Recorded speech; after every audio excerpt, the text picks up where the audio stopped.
Olá, Shalom, a paz a todos. Eu vim aqui para falar sobre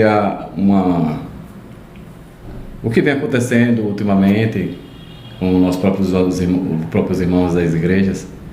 Alguns têm saído das igrejas, outros têm se afastado, têm se tornado, como se diz popularmente agora conhecido, como os desigrejados, porque há uma passagem lá na Bíblia que diz assim, e eles se confundem por não interpretar direito essa passagem, em que diz assim: Deus não mora em templos feitos por mãos humanas.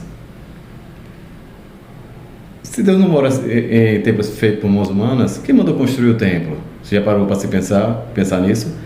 Quem mandou construir o tabernáculo? Não foi o próprio Deus, o nosso Senhor? Uma passagem que tem lá também na Bíblia diz assim, que Jesus Cristo disse assim: a casa do meu pai é chamada casa de oração. E em outro lugar ele diz assim também: o zelo pela tua casa me consumirá. Ele não estava falando do templo físico, não da igreja, a carne de nós, igreja. Não, ele está falando do templo. Outra passagem também ele diz lá assim, quando a mãe dele se perde, que a mãe dele volta para procurar ele lá em Jerusalém, e ele diz assim: por que vocês estão me procurando? Não sabia que eu deveria estar na casa de meu pai? Não é verdade? Ele não fala isso? Mas o que diz lá em Atos? O que Paulo fala a respeito quando ele chega lá na cidade? Se eu não me falha a memória, é Atenas. E ele diz assim, ele vê, se você for interpretar direitinho o texto, você vai ver que ele vê vários ídolos feitos por mãos humanas. Aquele ídolo que era templos, era considerado templos. Não é igual a igreja, não é um prédio, não, era templo o quê? Porque aquilo é feito de cimento, de barro. Então, o que ele falava? Que ele falou aquilo? Ele falou, o Deus não habita em templos feitos por mãos humanas. Ele habita em templos feitos por mão dele. Então, templo, nós. Mas ele não está dizendo que Deus não habita também nas igrejas, no templo. Não, ele não quer dizer isso. Ele quer dizer que Deus não habita em templo, em estátua, em imagens. Ele não habita ali. É isso que ele estava se referindo, Paulo se referiu. Paulo se referiu àquelas imagens. É tanto que quando você vai olhar, vocês vão olhar lá na passagem, você vai ver que tem vários deuses. A palavra diz que tinha vários deuses. E um deles lá tinha uma pedra que tem esculpida assim. Não tinha nada, tem esculpida assim, ao Deus desconhecido.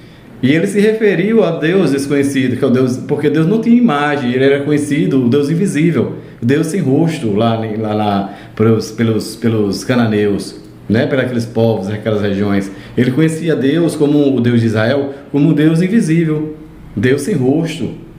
Então Paulo se referia justamente a esse Deus desconhecido que você não conhece, eu vos apresento. Esse Deus não habita em templos feitos por mãos humanas. Ele se referiu àquelas imagens que estavam ali. Ninguém faria uma imagem para esculpir, porque Deus não permitiu que isso acontecesse. Ninguém ia fazer uma imagem para Deus habitar ali dentro. Não existe isso. Então é isso que Paulo se referia. Paulo não se referia às igrejas. Porque se você for ver, por exemplo, lá em outro lugar, na passagem, não me lembro agora, e Paulo fala assim, aos diáconos, ao presbítero, ao bispo. Então ele fala do bispo, ele fala do presbítero, ele fala do diácono, né? E ele diz assim, para governar bem, se vocês não sabem governar bem as suas casas, como governarão bem a casa de Deus? Então quem é essa casa de Deus? Somos nós? Não, a igreja de Deus, o templo físico, ok? É isso que Paulo está se referindo. A Bíblia não está entrando em contradição. Está dizendo, não, ele está mandando fazer uma coisa, não, se for o próprio Deus que mandou construir o templo, então ele quer que a gente estejamos ali em oração. Mas quando se reunirmos um ou dois ou três, eles querem estar ali no meio, ok? Mas as pessoas que vão se reunir, eles vão procurar uma casa, eles vão por algum lugar para se abrigar para orar a Deus. É chamada casa de oração, entendeu? Então essa casa de oração. Não é porque agora eu vou ser um rebelde, eu não tenho igreja, para que serve o batismo? O que vai me batizar? Né? Quem que vai pôr as mãos sobre a sua cabeça? O que é que Tiago fala lá? O presbítero das igrejas, eles vão colocar a mão sobre você. Então, como se você não tem um presbítero? Né? Quem vai ser esse presbítero? Quem vai designar ele? Não é o Senhor Jesus Cristo? Quem designou os pastores, os diáconos, os profetas? Não é o próprio Jesus Cristo que designou? Quando ele subiu às alturas, lá em Éfeso 6, quando ele subiu às alturas, levou o cativeiro e deu os dons aos homens, um designou para pastor e outros para bispo, outros para profeta, assim, enfim, isso não é dado, parece que foi dado o batismo do Espírito Santo para que o poder de Deus se manifestasse aqui na terra. Então é isso. Então temos que ter tipo uma organização, um lugar para se entrar. O próprio Paulo também fala assim: não deixemos de congregarmos como igreja. Então devemos congregar sim.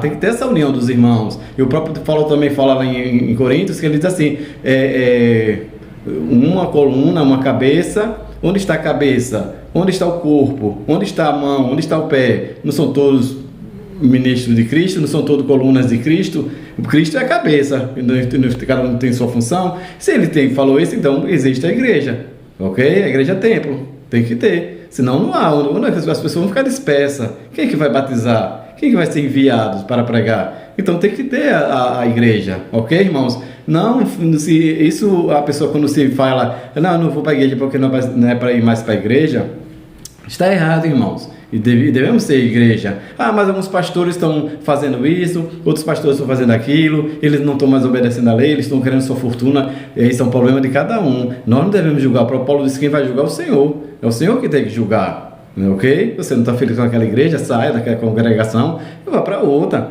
Se quiser fazer também uma congregação para você, faça em sua casa.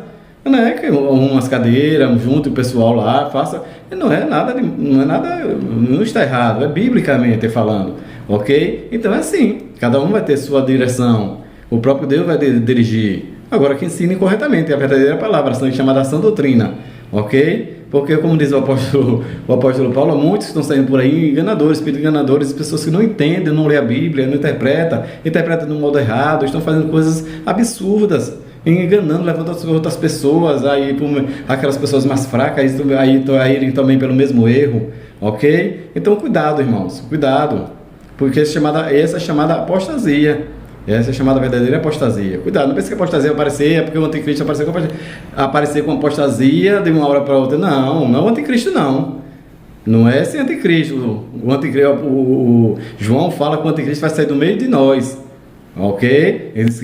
Paulo diz que antes de tudo isso virá apostasia. O que é apostasia? É voltar atrás, ficar contra o evangelho de Cristo, o verdadeiro evangelho, contra as igrejas, contra os pastores, ok? Contra a lei de Cristo, contra os mandamentos de Cristo, ok? Então isso chama-se apostasia, ok? Um abraço a todos, shalom. É isso aí, eu vim aqui porque o Espírito Santo me esclareceu e me deu essa luz e me mostrou que eu deveria falar aqui para vocês. Muito obrigado, shalom a todos, ok, tchau.